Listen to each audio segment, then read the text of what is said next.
right, good morning, everybody. Thank you so much for joining me. Oh, I forgot to change the cover slide. Bear with me. Oh, yep, I just forgot to change the cover slide.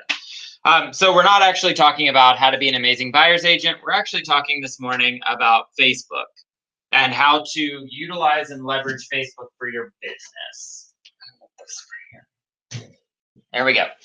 All right, so the purpose and objectives of today's class are understanding the impact that Facebook provides for capturing leads, enhancing and understanding the call to action and the marketing concept using Facebook. We're going to review the 3 components that are necessary for effective Facebook lead generation. We're going to talk through creating a Facebook post using the 3 primary components, and then analyzing real examples of real estate agent posts to determine their effectiveness in lead generation. So how many of you guys are pretty familiar with how Facebook and Facebook business and all those pages work? Not very? Okay, cool.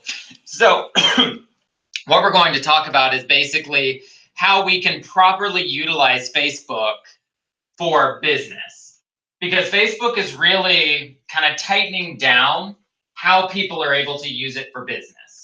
They want it to go back to what it was in its origination, which is a place for people to come together and share life. That's really their goal.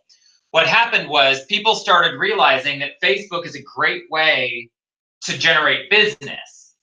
Well, the rules with Facebook have changed, the algorithms have changed, and it's harder for Facebook to make money from business posts.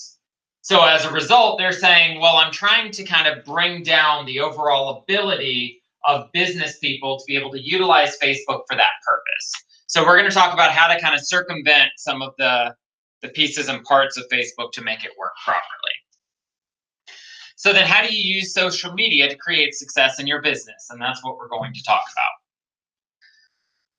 What is it that makes you successful? As a real estate agent, what makes you successful? Or in any form of business, really.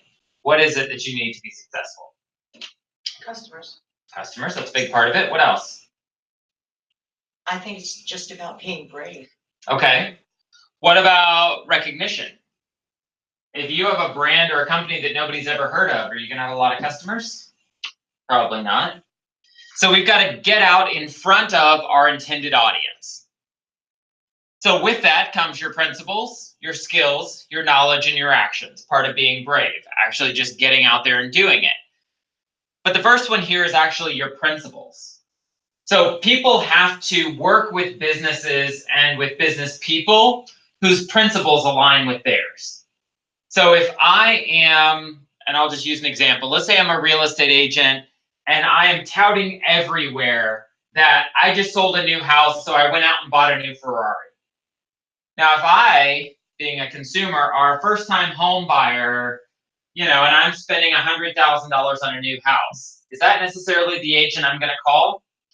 Probably not, because philosophically, our principles are probably not going to align well. Skills can be taught. We all came into the business with the exact same skill, which is effectively to say none. Your knowledge and your actions. The knowledge, obviously, you guys are in class. You're watching this online. We're going to build your knowledge base the same way we're going to build your skill base. But the biggest part of that is actually getting out and doing it. What are your actions? Based on my experience, deals don't just fall into your lap. You can't just wake up in the morning and go, I'd really love it if $1 million seller would just call me today and go, hey, come list my house. Unfortunately, it doesn't happen if we haven't laid some groundwork to be able to effectively do that. So are you guys on social media? Yes. Which ones? Facebook. Okay. Instagram? LinkedIn? What about Snapchat? No. Twitter? No. There's a million more that are escaping me. None of them. None of the above. No, my kids took over all of those on my phone and I just abandoned it. Nice. So Foursquare, Pinterest, Flickr, Google, YouTube, Snapchat, LinkedIn, Skype, Twitter. There's so many of these, I can hardly keep up anymore. So what we're specifically going to talk about today is Facebook. It's one of the leading business social media platforms that are out there. It's significantly easier to leverage Facebook for business than some of these other social media sources. So how did the highest percentage of Americans interact with the first person of the day? What do you think? What was that? So first thing in the morning, how do most Americans interact with their first person of the day? Say good morning. In person? Oh, in person. It's actually Facebook. Yeah, check it. So most people are actually checking their Facebook and doing things like that before they're talking to their spouse, before they're talking to their kids, before they're talking to anybody else. They're checking into their Facebook. The statistic I read last said something like 47% of people in America go to Facebook as soon as they roll out of bed. It's one of the first things they do in the morning. This is amazing to me, but it's becoming true. When sitting in a waiting room, and it's supposed to be sitting, not sitting, people are reading magazines, or are they on their phones? The days of reading a magazine in a doctor's office, nobody does it anymore. So that was the 1990s. Now, everybody's sitting there, phones, laptops, tablets, playing games, browsing the internet, getting top news, whatever it is that you want to do, you have the ability to do it. Now, back in the 90s, our phones had cords and our jobs had cutoff times, right? Well, now, my business is right here in my pocket. Do you think this ever stops? Of course not. So what's happening is the way that we do business is fundamentally changing. And so this is where Facebook and the new forms of lead generation really come into play. Good morning. Morning. So today, can you give me recommendations, or can you give recommendations to your friends in Google search results? What do you think? Yes or no? Yes. Do you know how? No. I know there's a button you can push. So I've accidentally done it. nice. Facebook and Google are kind of at war, because what Facebook wants to do is they want to be the go-to source for recommendations, where Google has owned that space for about the last 15 years. I mean, it's in our everyday colloquialisms. Let me Google it. We don't say, let me run an internet search to figure the answer. It's, let me Google it. Okay, well, is Google the only search engine? No, of course not. Do other people Google things on sites other than Google? Yes. Absolutely. But that has become what we associate with, let me look something up. Let me Google it. Well, Facebook now is trying to give them a run to say, well, we don't need Google. We have an entire world of people over here that can give you recommendations. So, local car repair. You go to Google, you get some results, right? You go to Facebook and say, where do you go to get your car serviced?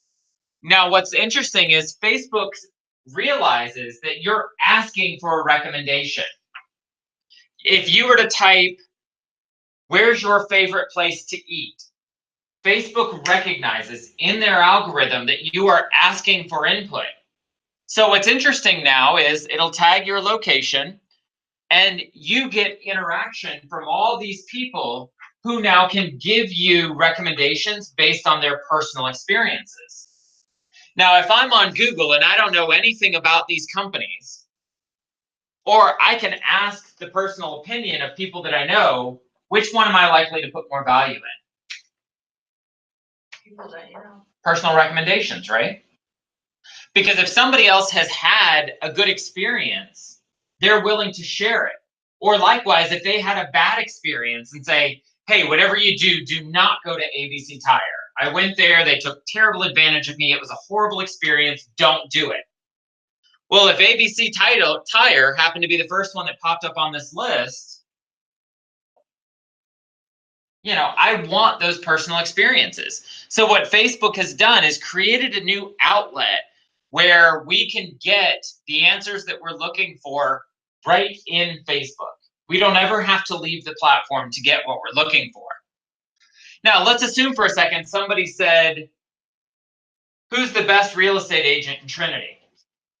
Well, if I go to Trinity Real Estate Agents, I'm going to get a list of people that pop up here, right? How do those people end up on Google? They pay to be there. They're paying for advertising. They're paying for SEO, which is search engine optimization. They're paying to be on page 1 of Google. It very rarely happens organically. So the people that pop up here are the people that are spending the most money. Are they necessarily the best agents? Probably not. But if I go onto Facebook and I say, hey guys, I'm looking to make a change, who's the real estate agent that I should call?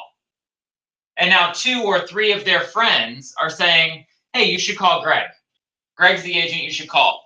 And they're hearing it from multiple people. Even if there's a list of 14 or 15 agents, if one person is recommended repeatedly, do you think they're going to put more value in that? So Facebook now has completely changed the way that we go looking for information. We go looking for referrals. We go looking for recommendations. And that's the idea. So what we want to do then is we want to position ourselves in our real estate business to be in the unique position that we are the one that everybody recommends. So now if we look starting back in April of 2012, Google up to around January of 2013 had 50% of the referral traffic. But look what happened starting about January of 2014 and even over toward January of 15. Facebook and Google converged. So what happened then is Facebook has been trending upward on being that site of referrals. They're gaining traction with it. Now what's happening is, gone are the days when 50% of the people looking for referrals would go to Google. They would just say, hey, looking for local restaurants. Now, Facebook in turn, as this market share is growing, they're positioning themselves to say, look, we actually, as of October, and this one has continued to go up. This was through October of 15. Facebook has now outpaced Google as the expert for referrals. And I wish I could find something more up to date, but it is now probably closer to right about where the names are, but flipped. Facebook would be up top and Google would be down below. Because there's just almost a level of distrust with internet searches. Because people now are starting to understand how Google works and what the rules are for getting up there. So what they're essentially seeing is the people that are popping up on Google are the big cats, the fat cats, the people that have all the money. Well, in this millennial society that we have, those are the bad guys. So you're almost at a disadvantage by being on page 1 of Google, because their best friend has a startup that's on page 3, and that's who they really want to support. They don't want to support the big corporations that are on page 1. So there's kind of this fundamental shift. When I got in the business even 6 years ago, everybody told me you have to be on page 1 of Google. If you want to be successful in business and real estate, you have to be on page 1 of Google. So we spent $8,000 or $9,000 that year building a website, paying for search engine optimization, getting on page 1 of Google. And you know how much business actually came out of that? 1 deal. I could attribute 1 deal directly from my website. This was right around the 2013 range. What happened was people want personal referrals. And we've talked about this on Working Your Sphere for leads. 80% of the real estate transactions that were done in the state of Florida were the result of a personal referral. So only 20% of my business could come from an outside source, because we know that statistically they're going to come from people they know. Well, how can you meet people that you don't really know? Facebook. I'm connected with agents in this company that I've never met, but we have mutual friends. So they send me a friend request and I accept it. I could walk by them on the street and probably wouldn't recognize them. But we're connected on Facebook. We're friends, for whatever that means. We're connected. So now if they ask for my opinion, hey, I'm looking for the best sushi place in town. Funny enough, I've tried them all. Let me tell you exactly which one I go to. They're going to take my opinion because we're friends, even though we don't know each other. But they're going to hold my opinion in higher regard than somebody that is on a Google site because we have a connection. It goes back to that know, like, and trust philosophy. So the distribution of referral traffic by topic. Now this is really interesting. When it comes to lifestyle, so up here at the top, Facebook is still the king. When it comes to lifestyle, people still go to Facebook. Now, the opposite of that would be job postings down here at the bottom, where Google is still king. But when you look at lifestyle, what is lifestyle? It's pretty personal, right? Sharing life, working together, collaboration. But when you look at job postings, that tends to be more private, right? If somebody's looking for a new job, they're not necessarily want to broadcast to the world, hey guys, I'm unemployed. I need a new job. It's not something we really want to share with others, right? So that's where Google comes in, because Google has a level of anonymity. I can look at job offerings, but I don't have to let anybody know what I'm looking for. Now, then you get kind of in the middle. So you get this education, politics, entertainment, local events, national security, world economy. This is where Facebook and Google more or less become equals. But Facebook still has the primary market share. And the reason for that is, for better or worse, presidential politics.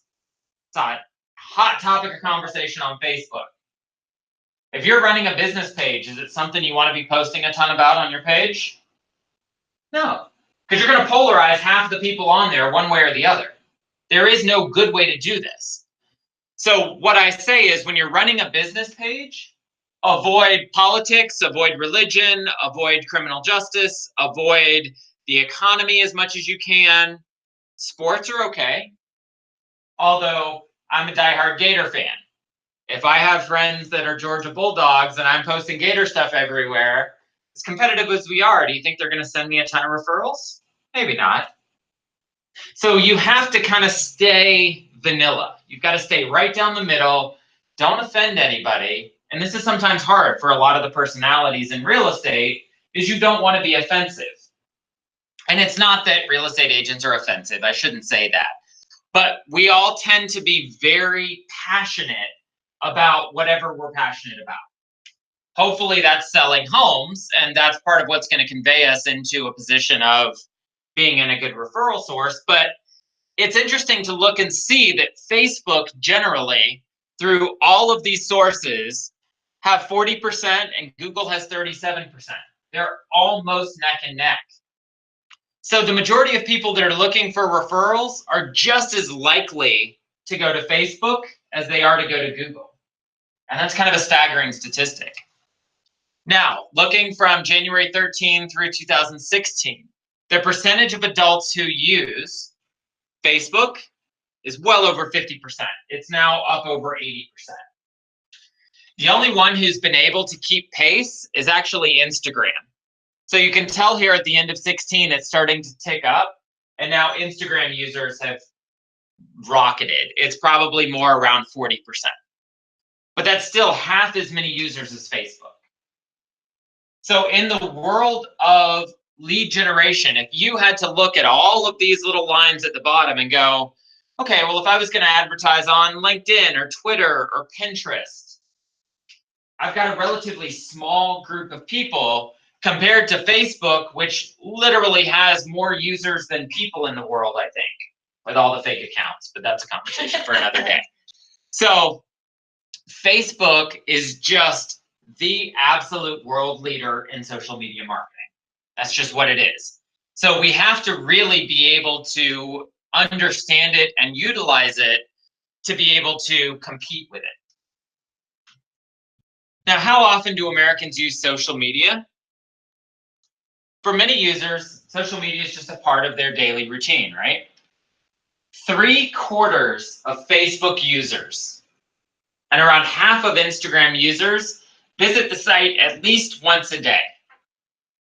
Now, how many of us visit Facebook at least once a day? What about Instagram? See, I check my Instagram about every 2 to 3 days. I don't know why. My wife is the opposite. She checks her Facebook about every 3 days and runs our Instagram accounts. So we kind of divide and conquer that way. But 76% of users check into Facebook daily. Now, if we're honest, how many of us are multiple times a day? I probably check my Facebook, I don't know, half a dozen times a day. Now, most of that, I'm going in, I'm posting things to the Florida Luxury Discussion Board, or I'm posting things that are truly business related. But I'm in Facebook multiple times a day. So there's two primary purposes for the content that you post on Facebook. The first is to capture leads, and the second is to build a following. Now, if you had to evaluate these two things, which do you think would be the more important of the two? Build a following. Most people would say that it's capturing leads, but that's actually short-sighted. You need to build your following. Because what happens? I have 20 people on my account now that I can get leads from, right? But the average person only buys or sells a home every 3 to 5 years. So if I knock those 20 people out and I only have 30 people on my page, now those 20 don't buy or sell for another 3 to 5 years. Do I have a pipeline? No. So what I need to do is continue to build a following, because it becomes the law of numbers. Once I have more people, I can get more leads. So a component of successful lead generation post. Click, call, free trial, now, call to action, sign up, contact, offer, buy. Each post has to have a definitive call to action. A call to action is a marketing term used extensively in advertising and selling. Now, I have a marketing minor. I love this stuff. But it refers to any device that's designed to prompt an immediate response. Did I say a response next week? Next month? No. I want the response now. An immediate response. And it encourages an immediate sale. So a call to action most often refers to the use of words or phrases that can be incorporated into sales scripts, advertising messaging, web pages, or that encourage consumers to take a prompt action. So let me play a scenario for you guys. But wait, if you act within the next 7 minutes, we'll also throw in, sound familiar? What does it do? It gives the buyer a reason to take that action now. Because I don't want you to go, oh, if you order in the next 24 hours, oh, okay, I'll do it later tonight. Well, what happens? Life. Life happens.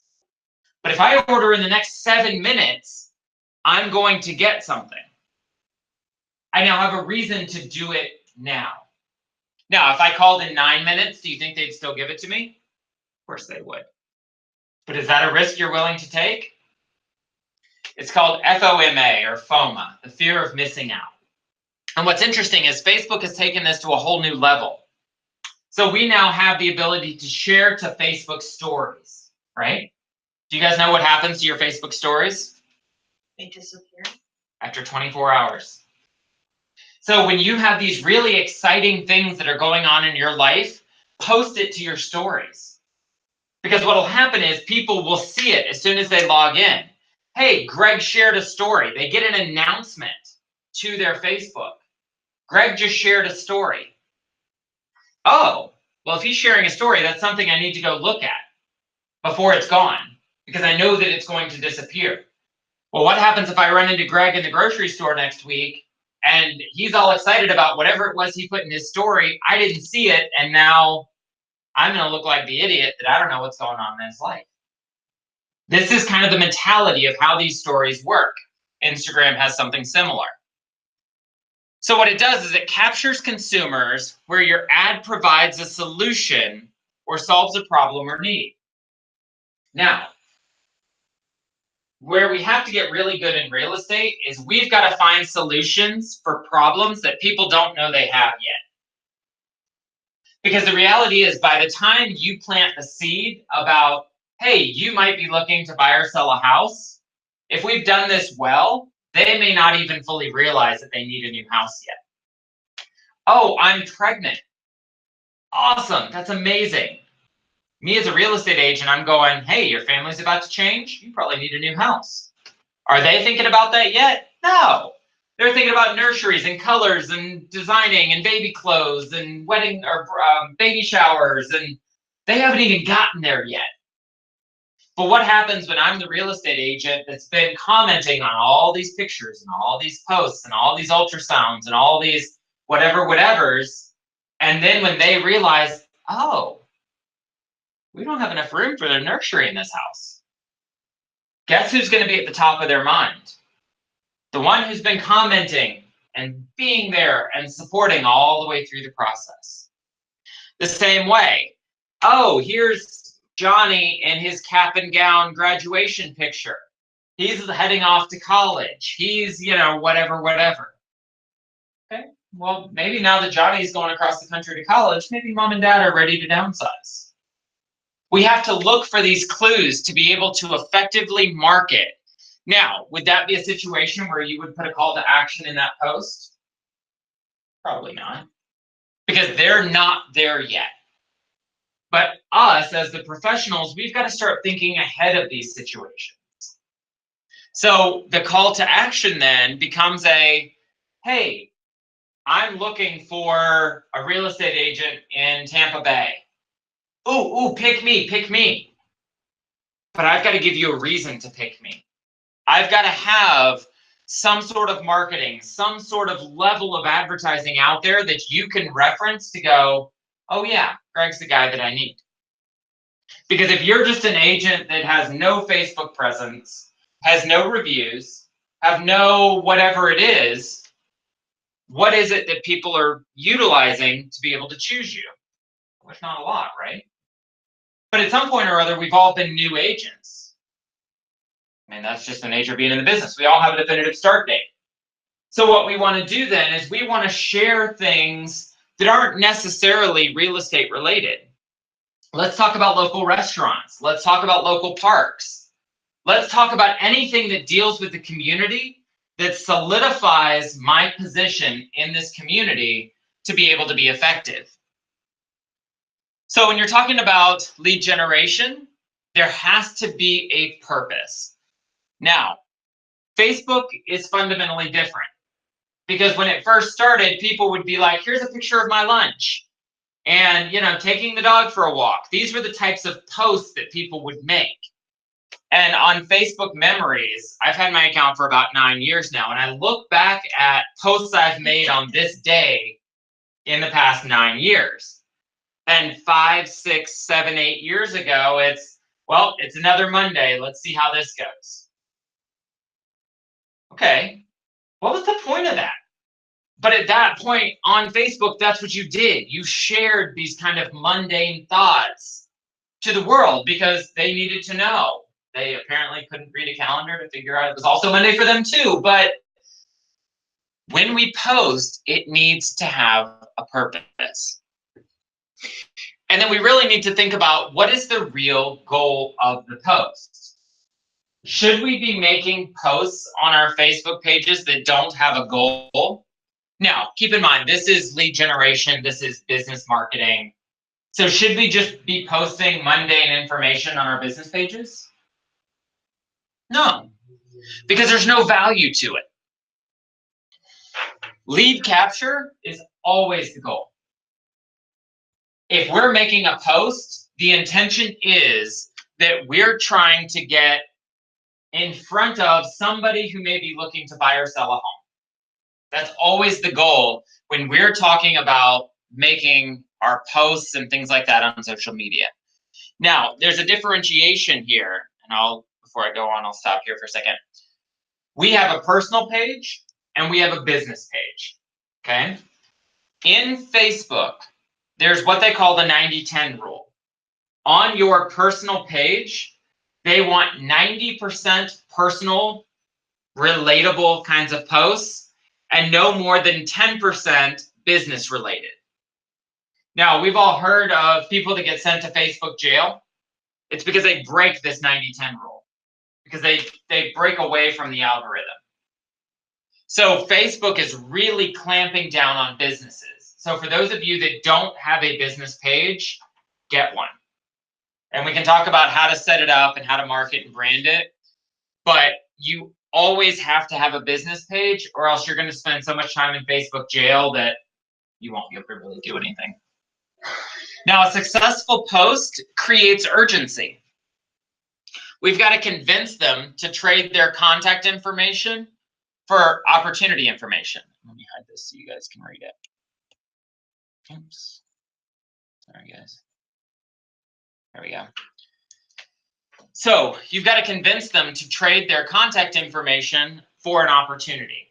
So we've all seen those pages. You click on it and it goes, for more information, give me your name and your phone number, right? Well, if it's something we're really not interested in, are we likely to give them that information? Huh. But if it's something that we are interested in, it's a pretty inconsequential piece of information to give to get what we want, right?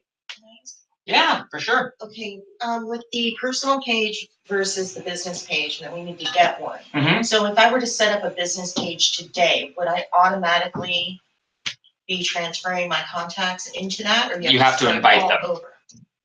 You have to invite your contacts to like your page.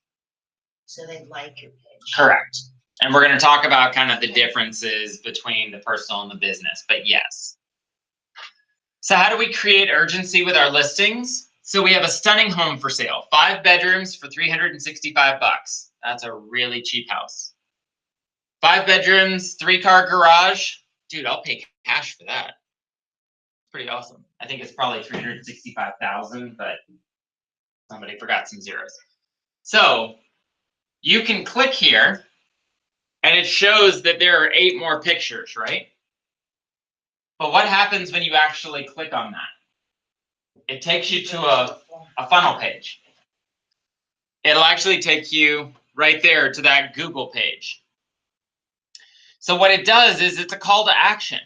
It's giving them a reason to go to that landing page. Now, this is actually created with the Smart tool in our back office.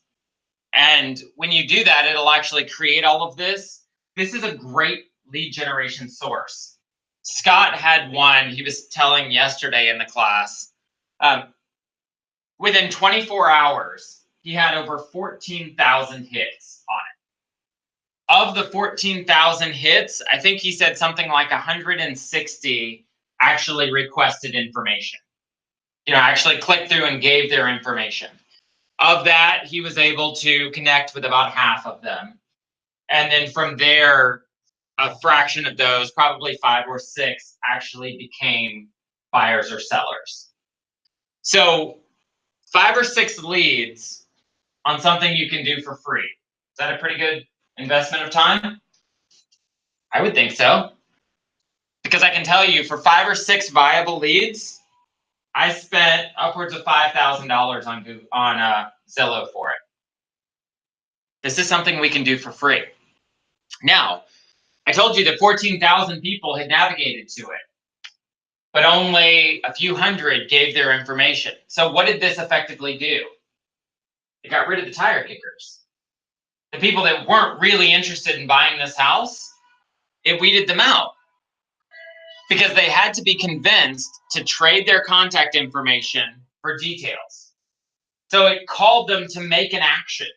So they had to have some investment of, hey, I'm willing to give you my information to be able to get what you have.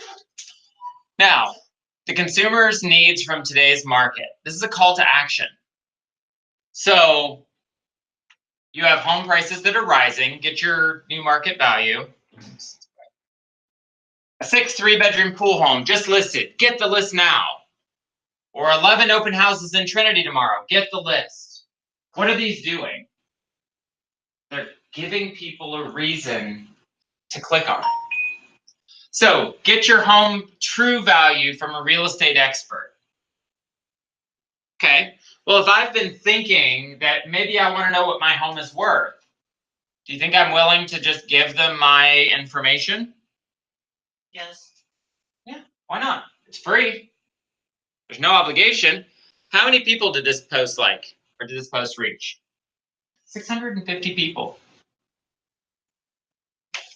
So, home prices in Tampa Bay have risen by 8.3% in recent months.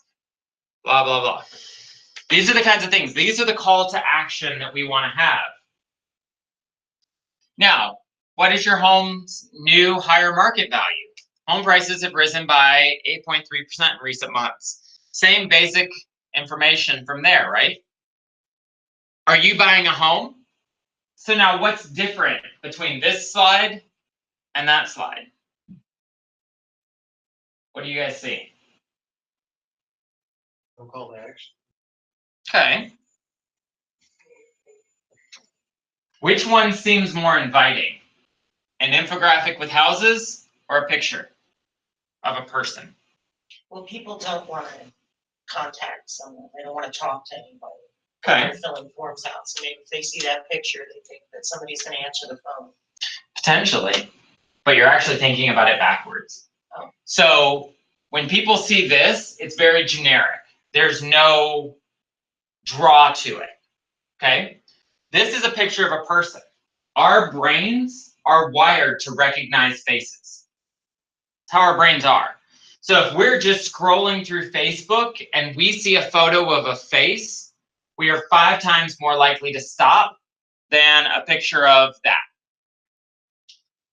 It's something in that primal part of our brain that we have to recognize faces. You'll hear people say a lot, I recognize your face, but I can't remember your name. It's because our brains are wired to recognize faces. Our names are stored in a different part of our brain. So if you can put a picture and put a human element to it, you are more likely to get engagement. Now, in reality, this is actually the same post. That's why it has the same number of likes. Scott just put this picture over the top. So I can save you time and money with a free house facts. Know before you buy. This picture doesn't really have much of a call to action.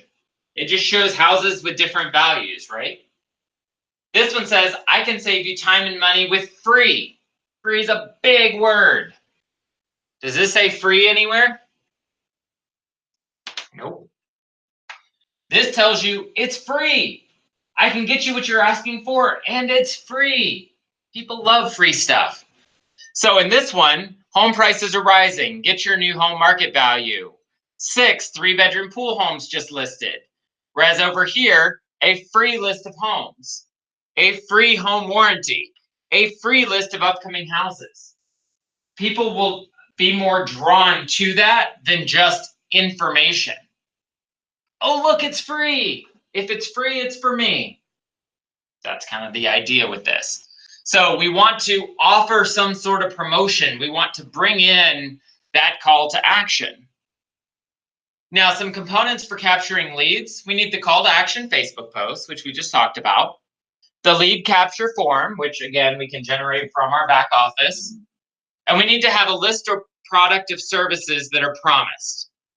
So if we say, hey, I'm going to send you a list of foreclosed properties, you have to actually deliver on what you're promising. Now, how can Google assist in your Facebook lead capture? We just talked about how Google and Facebook are kind of at odds, right? Well, Google Drive. This is kind of a unique tool we have. It's part of your Google Cloud. And it's a cloud filing storage service that's combined with an Office suite. So in Google Drive, we have the equivalent of Microsoft Word, Microsoft Excel, Microsoft PowerPoint, but we also have this Forms section, which is kind of nice.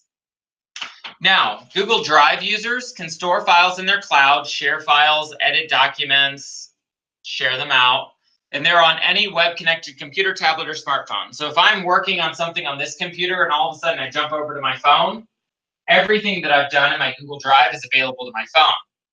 But what we're really interested in is this Forms. And I'm going to show you why. In here, you're actually in the Google Forms, and you can create this form. You can edit, you can modify it, you can make it look exactly how you want. So even on pages that are not directly from our Smart tool where it's set up, you can actually generate your own form. It's not terribly difficult to do, and you can make it look exactly the way you want. Now, the other thing that we have are short codes, or short URLs. So for example, the original URL, I might dyslexic there for a minute. It's not ULR, it's URL. It's www.mda.org site, blah, blah, blah, blah, blah, versus goo.gl with a short little code after it. If you were copying this into the body of a Facebook post, which one would you want to use? The short code, of course, because it's very simple. Now, what's interesting is this actually masks where it's going. So here, mda.org, I don't know what MDA is, but whatever it is, it's a long code, whereas this is just a Google link.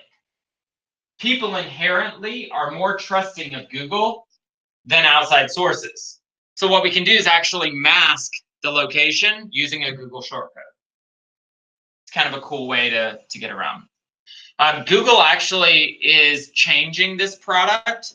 So the goo.gl is somewhat going away, but the one they're replacing it with works exactly the same way. It also has analytics for tracking the success of your marketing, which is great. You can actually see how many people clicked on it, how many people gave their information, what the actual click-through rate is. So in the background of all of this is that tracking analytics software. And it looks effectively like this. We had 485 total clicks. You know, this is all time, whatever. This just happened over the course of a week. 2.7 are unknown. 12.8% came from Facebook web browser. 83.9% came from Facebook on a cell phone. So what this tells me is if I'm doing this particular ad, I want to make sure that it looks good on a mobile platform because 84% of the people that clicked on it came from a phone.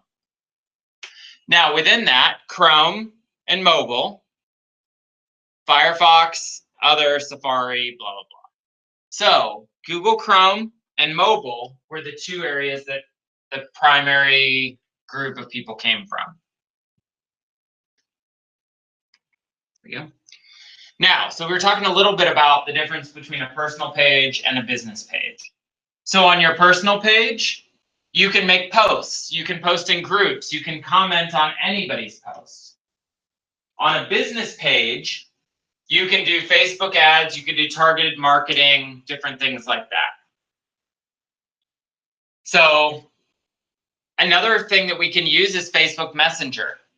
So I have actually taken this off of my phone because it was just chiming all the time. I get a ton of Facebook messages. And it's a good thing, but they're not usually business related. They're usually, you know, somebody crazy that's sending me stupid stuff.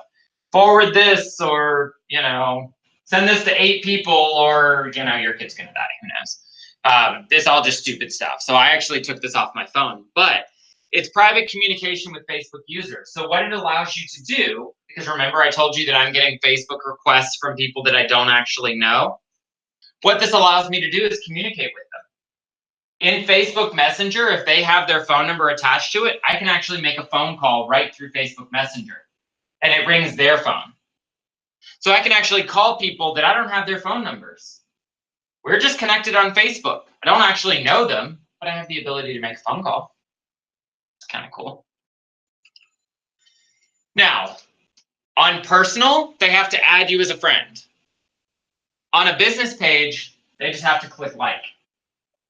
So what this does is people who are interested in your business can like your business page without having to connect with you as an individual.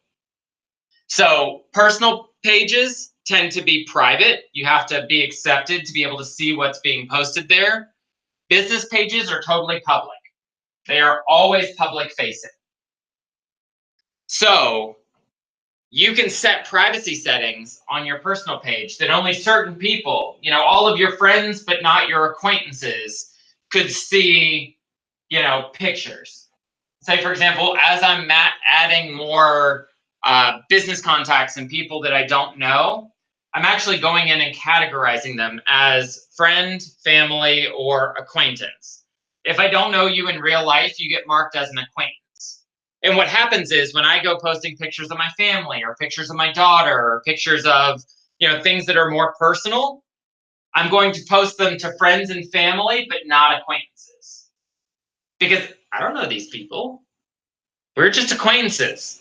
I don't want to go sharing, pictures of my family at Disney World, let's just say. So you can do that with either the business or the personal. Not the business, only on personal. It's the only way you can categorize. Everything on business is public facing. So you can create an audience on your personal page. You can't really create an audience on your business page. It's all public facing. So that's why you really have to be careful about the type of information that you're posting on your business page, because anybody can see it and draw opinions about you. So if you're getting into heated tirades about politics on your business page, probably not a great idea. Okay.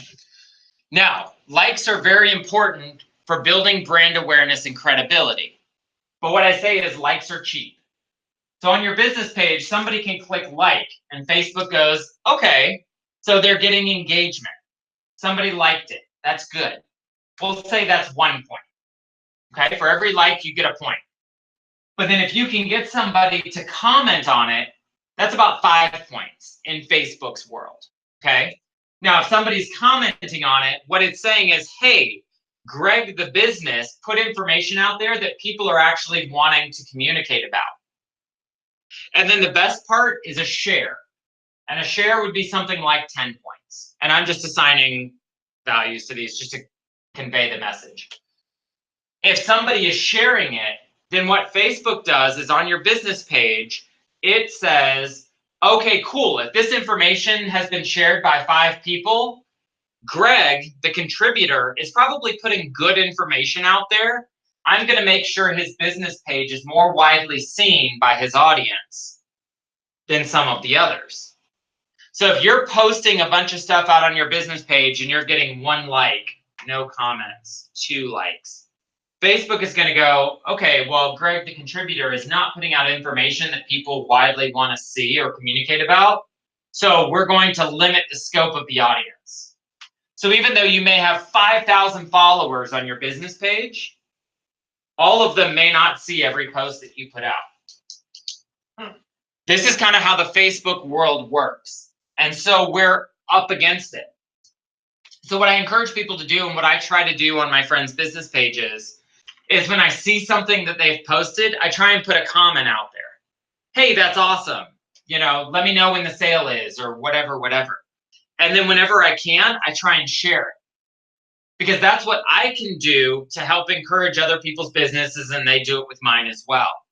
So I follow them, they follow me, we share each other's content, we help each other grow. By doing that, Facebook goes, oh, okay, both of these businesses are active. They're engaging. They have audiences that are engaging. They must be valid. So what that does is it gets my viewership up from, let's say, 10% to 50%. Okay, now 50% of the followers are actually seeing the material that I'm putting out there.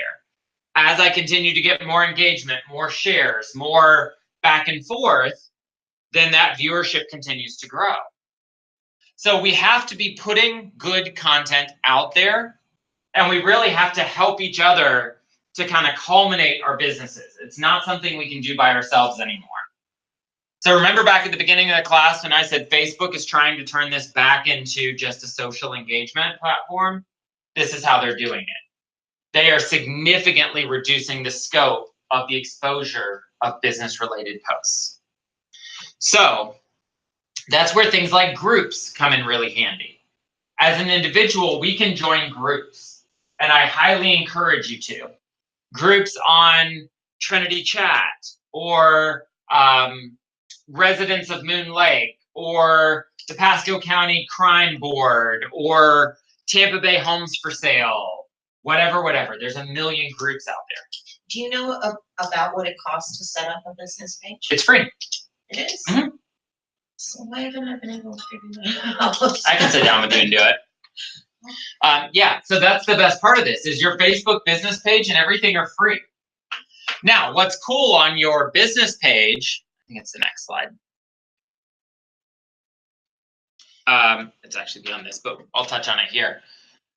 Share the love and like my page. So you can request your Facebook friends to follow your business page.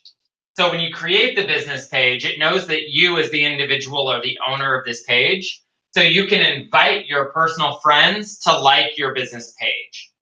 And then what I typically get them to do is share my page out and go, hey guys, my friend Greg is a realtor. If you could go in and like his page, I'd appreciate it. Because then as my friends are sharing and requesting their networks to do it, Facebook then gives more credibility to me because I have people outside of my scope that are liking my page. It's not just my same group of 50 friends that are always engaging. I'm getting outside traffic for people that don't follow me as an individual. So therefore, I'm a more real business. Does that make sense? Okay. So then announce success. But actually, let me go back before we do this. So what I was going to touch on is you can go in then and from your business page, post content 3 to 5 times a week at a minimum. Because the more content that you're putting out there, the higher your engagement. If you're doing 1 post a week, then Facebook goes, there's not much contributing value to that. Because you're only doing 1 a week. As a business, we should be talking all the time. We constantly want our customers to be engaging. But if you go in and you see that the business is only posting once a week, Facebook goes, it's not really a business. We're not going to give them very good viewership or syndication. So what we want to do then is we want to announce our success. Make posts that consistently share with your audience that you're earning and closing real estate transactions, or even if you're not. Make posts. So on average, text will get about 5% of your following to actually stop and read it. Photos will get about 25% that will stop and engage with it. Videos have over a 50 to 60% click rate. People love video. So what we need to be doing is, even if we're not closing a bunch of real estate deals yet, hey guys, Greg here doing an open house. Let me walk you guys through a virtual tour of this beautiful house that I'm doing the open house on today. If you know of anybody that would want to buy this, send them my way. I'll be here from 1 to 3. And you walk through the house and talk about the features, and we're talking like a 2-minute video, not a 30-minute episode, but something fairly short. Because the other thing is, people have a very short attention span. How many of us have ever been sent a video and it's more than about 6 minutes long and you go, yep, nope. 5 to 6 minutes is about all you're going to get. If it's over that, people have to really need to know what it is to be able to contribute that kind of time to whatever it is that you're doing. So keep it short, but use video, use photos. Because if this was just a congratulations on your friends and clients on the closing of their home. Well, if I don't have a picture there, does that have any real impact? Probably not. Now, just a quick reminder, our open house today. Here's a beautiful picture. It's a great day to be out. Or new on the market, and then you have the photo of the house. So, creating engagement. Doing a post like this. Which kitchen do you like better, A or B? What's the value of this? Engagement. Your clients can't just hit like, right? Which kitchen do you desire? Like, it's not an answer. So what you want is people to actually comment A or B. And then I take it a step further and go, okay, why? When somebody says A, be like, awesome, why? What is that going to do? It's going to get them to make another comment. So now Facebook goes, oh, they're actually having a dialogue. This is a back and forth. Oh, okay, well, if we're having a dialogue, then something important is going on. Because in the world of Facebook, there are no dialogues. It is one comment, you click like on their comment, and that's the end of it. But what now if I can get 8, 10, 12 people that give it to me and talk about what it is and why, and we create a dialogue about it? All of a sudden, Facebook goes, woo, you guys know what you're doing. You're all over it. You get to be shown to everybody. You get seen and you get seen. So this is why the value of these types of things come in. Now, you have this little button that says boost post, right? On a business page, we can actually pay to boost a certain post. This is basically paid advertising. But what's really cool about this boost post is I can pick who it gets boosted to. So for example, I can boost it to people who have an interest in interior decorating, or people who are between the ages of 35 and 55 who have an income above $100,000 a year. I can actually pick my audience. I can set my daily budget. You know, I want to spend $5 a day for 5 days. Okay, cool. It'll show you if you spend this amount of money, you're going to have a target audience of this amount of people. But what's great then is as I'm boosting it and people are seeing that there are comments, they are more likely to get in and engage with this. And then what does that encourage them to do? To go like your page and see what you're going to do next. If you put something like this, choose A or B, will Facebook recognize if it's non-related to whatever your business is? So that's kind of the key. Facebook is actually scanning every image that gets posted now. So with this, they don't know whether you're an individual who's looking to remodel their kitchen and wants the opinion of friends. But if you put the Florida Luxury logo down here, now all of a sudden they go, oh, there's a logo in that picture. It must be a brand. It must be a business. And they're going to limit the exposure shift. Oh, really? If this is on a personal page. Now, with this being on a business page, we want, it's all business. So Facebook doesn't care. They want that engagement with our business. But if you were to post this exact same thing on your personal page, and you had any sort of branding or logo or anything like that, they're going to go, oh, that's a business post. That's part of your 10%.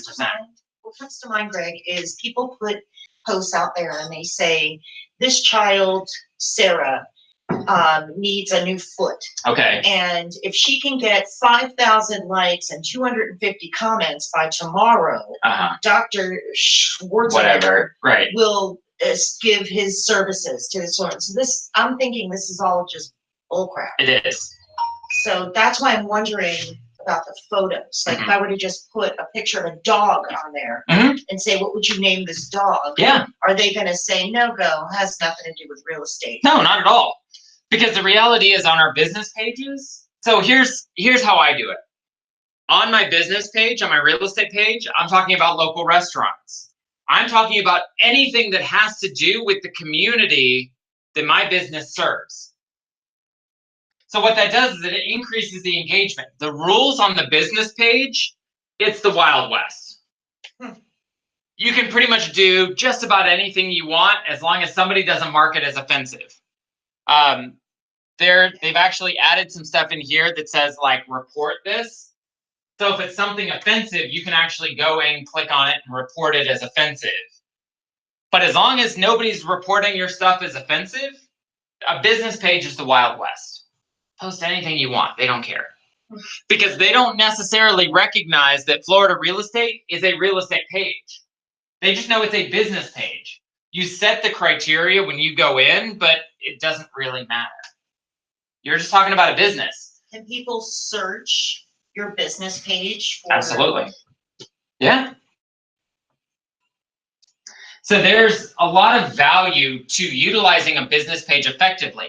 Now, what's really cool is if I click this share button and share it to my personal page, it doesn't count as my 10% business posts because I'm sharing other people's content. So what Facebook is saying is, hey, this Greg, the individual, is supporting this business by sharing something that was interesting. Well, then that business must be posting something interesting for Greg to want to share it. So by clicking share on business posts and sharing them back to our personal pages, we're kind of circumventing Facebook a little bit by supporting other businesses and sharing the information that's being put out. It lends credibility. Do they search you by your name or your business name or your business type? All the above. Really? Mm-hmm. Absolutely. My understanding is that you shared your own business page, Facebook does actually count that, strike that against you. So I've heard different things. I've been told that they didn't, but again, as soon as I try and figure out the Facebook algorithm, it may have changed again. But that's what I said. I share posts from all of my friends' businesses. When you guys post open houses, I try and share it to my personal page as much as I see them. You know, whatever it is, because I want to kind of create that engagement for you to try and help it. So it is possible that Facebook has now said, well, your business, you're sharing back to yourself.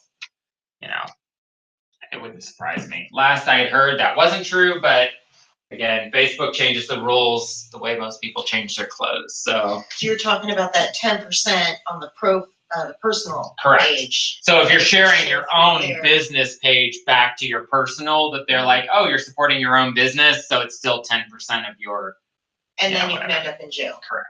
Facebook jail. Yeah. Which basically just means that nobody will see anything on your feed. Right, for 14 days or whatever, which in the world of business. Oh, no. No, it's 14 days. I've had friends that have been put in Facebook jail for 30 days. Well, I have an uncle that's regularly there, has multiple accounts. Yeah. Stuff, but, yeah, it's just. But in the world of business, that's the worst thing, is if nobody sees anything we put out for a month, out of sight, out of mind, that kind of thing. So we want to create engagements. Do the expansive windows or the ceiling and chandelier impress you most? Which one? What do you guys think? I'm just curious. Do you like the really fancy chandelier view, like looking up the ceiling, or do you like looking down out the window? I like windows. Okay. So you want to add posts that capture the comments and the likes, and you want to invite those who comment to like your page. And people measure credibility based on the number of likes that your page has. So within Instagram now, they have what are called influencer pages. And an influencer means that you have over 10,000 followers. It's crazy. But on your business pages, in order to be taken seriously, you've got to have 10,000 followers. The Facebook algorithm works a little bit differently, but the more followers you have that are actually engaging with your posts, the more likely you are to garner more interest and more following. So Facebook Marketplace and Facebook Groups. So put your posts and ads on news feeds of thousands of Facebook users. So for example, when we create our Facebook Smart Posts, right? We can share these to other groups. We can share them to Tampa Bay Homes for Sale. We can share these to, you know, whatever, community Facebook pages and all these other things. And what it does is it puts that post and that ad in front of all the people that follow that group that may not be following my page. So it's a good way to be able to get in front of a bigger audience. So join our Facebook group. You can have community chats, buy-sell groups, networking groups, niche groups. There's anything in the world that you could possibly be interested in. I guarantee you there's a foot fetish Facebook group or something. I mean, like literally anything in the world that you're interested in, there are Facebook groups for it. So if you are, let's just say you're a fishing enthusiast. Okay, cool. Now I get a listing on this great fishing lake. Do you think that'd be a good place to post that? Absolutely. Because I'm posting something that would be of interest to people that I know I already share an interest with. Now, what happens is the people in that fishing group go, oh, I didn't know Greg was a real estate agent. Now we already have common ground. We both love fishing. So now if they're thinking of buying or selling a house, oh, well, I know Greg's into fishing. Let me call him. Sometimes it really is as simple as that.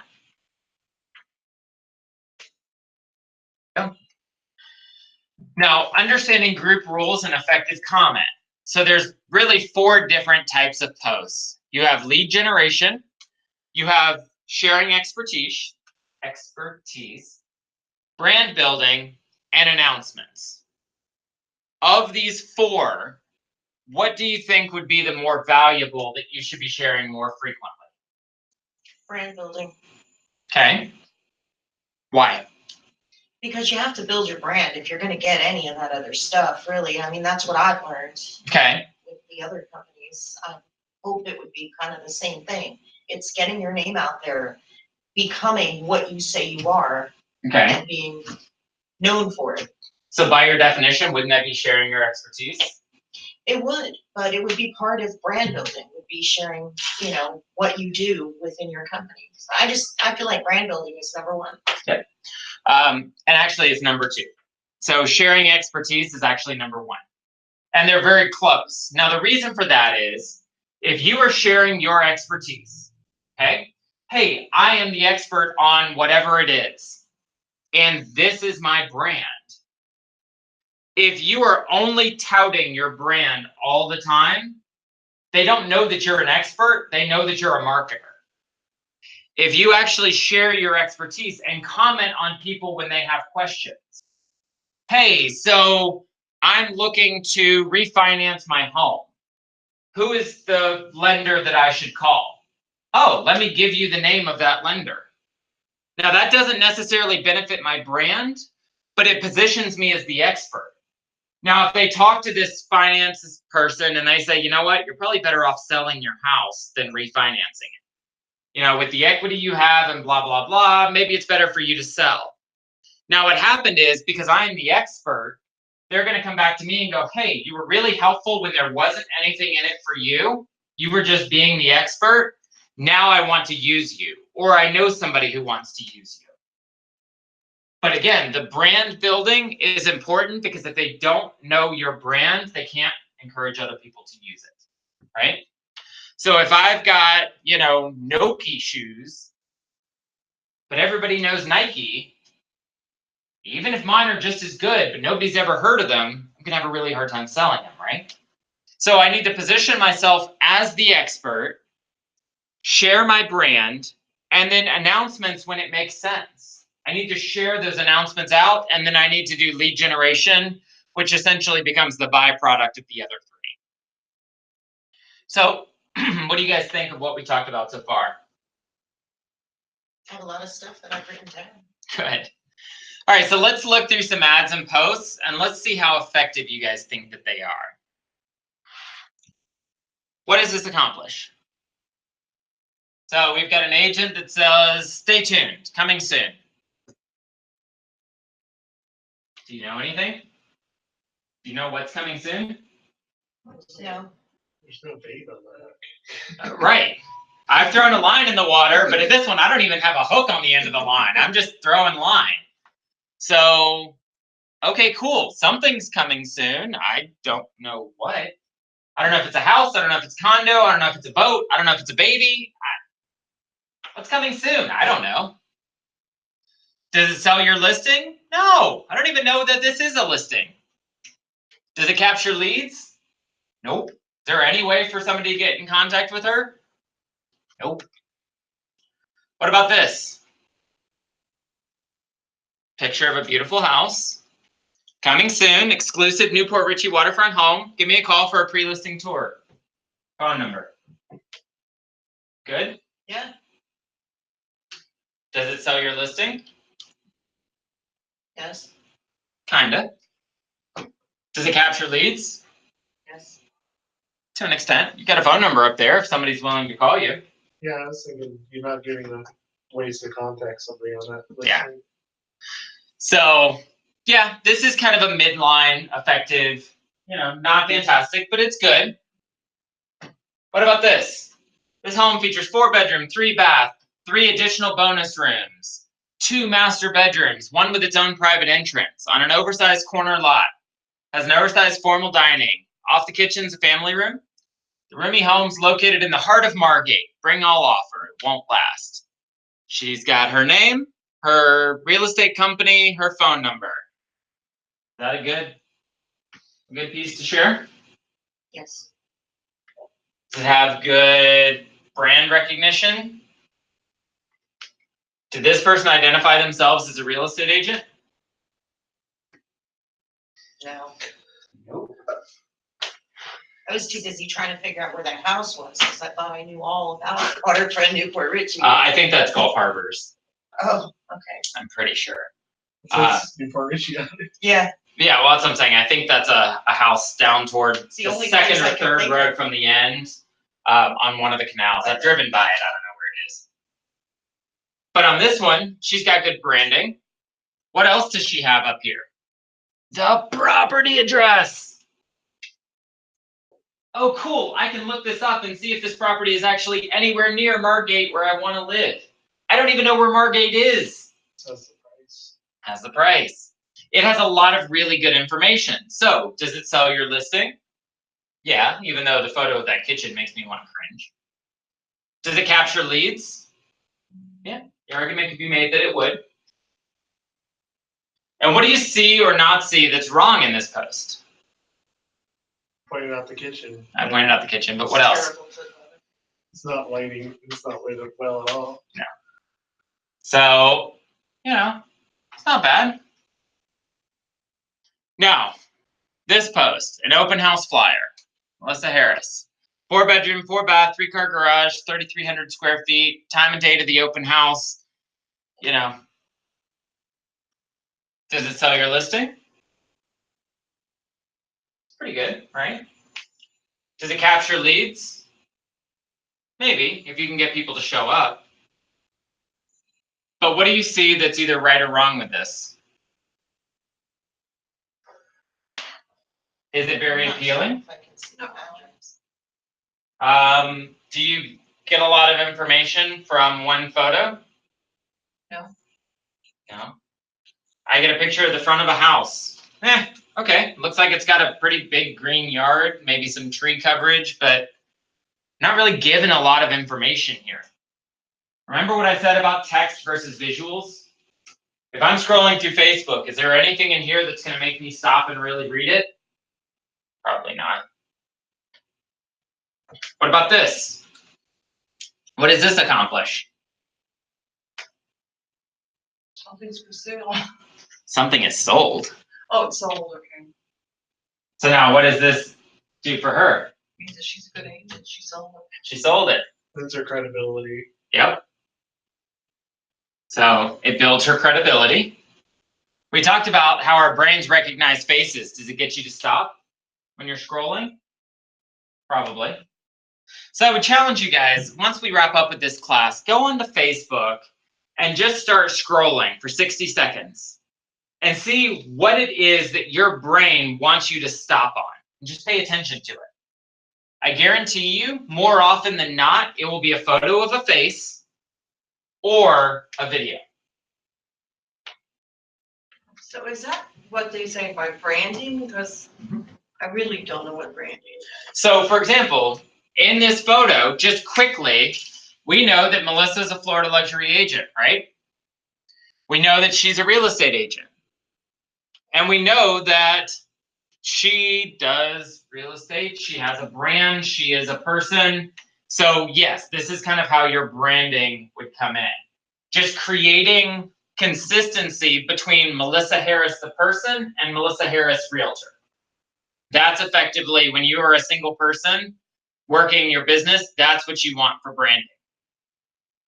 Does it build her brand awareness? Absolutely. Now, what about this? Congrats to Joey and Sarah on their first home purchase. It's one to be very proud of, that's for sure. So grateful to have had the pleasure to serve you. Thank you, Pete, for the referral. I appreciate you all very much. Best wishes always, blah, blah, blah. Now, what's something good about this photo? What's something good about it? Mm-hmm. The people that this woman just worked with are happy. Okay. Yep. What else? I like the fact that she recognized the person who referred them. Yep. It builds credibility and it creates referrals. But what did the agent do here that's really good? She grabbed the opportunity when everyone was still excited. Okay. What about this? The Jessica Ferguson. She tagged her. She So tagged it's on them. all of their So the most valuable thing you can do with this type of post is tag the people in the photo. Because what it does then is by tagging Jessica, it's now appearing on her timeline. And now all of her friends know who the real estate agent was that helped them accomplish this. Now I've established credibility not only with my own group, not only because I tagged myself at Southeast Title of the Suncoast so that people know I was there. So anybody that is searching for the page of Southeast Title is going to see this post. Do you think there are sellers who stumble across the title company to look to see who the real estate agents are that work there? Absolutely. So by checking herself in there, tagging the person, and having them hold a sign that reinforces her name and her phone number, we're in a situation where I know exactly what happened here. If I'm scrolling quickly, I get a lot of information in a very, very short period of time. In the A-to-D world that we live in, this is vital. So how do you keep your posts at the top of news feeds? You've got to have high engagement. Posts that receive comments and likes end up staying high in the news feeds and extend to the news feeds of those that are making comments and likes. By responding to the comments in your post, it's valuable at both interacting with the commenters, but boosting the post in the news feeds. So strategize your post content to create interest from your audience that invites comment and likes. So if I just posted a picture and I said, hey, going back and forth between these two kitchens, what do you think?